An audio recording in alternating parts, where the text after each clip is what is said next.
Welcome to the Learning Pines YouTube. We hope this video helps. You start by ensuring two basics. Android Studio and SDK tools are up to date, and the emulator process is not running. Once done, close the emulator and run a dbkill server, then a dbstart server to reset communication. Next, free at least 2 GB of RAM and check for hypervisor conflicts. Hyper-V can block Intel Haxum. Make sure virtualization is enabled in BIOS. This prevents many premature terminations and gets you ready for the detailed fixes to follow. You now dig into logs to see the cause. Launch the emulator with verbose or inspect IDEA. Log to capture error messages.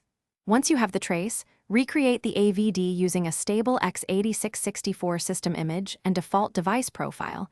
This often eliminates mismatched ABI failures.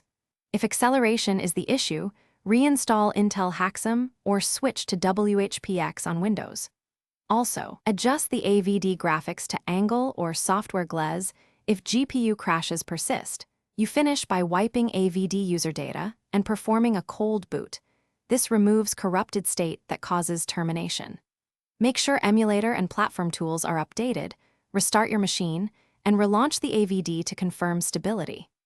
If the emulator still ends unexpectedly, capture logcat plus the emulator log for the exact error, then revert recent GPU or acceleration changes one at a time to isolate the trigger. This targeted rollback is the single most useful troubleshooting tip when nothing else fixes the crash.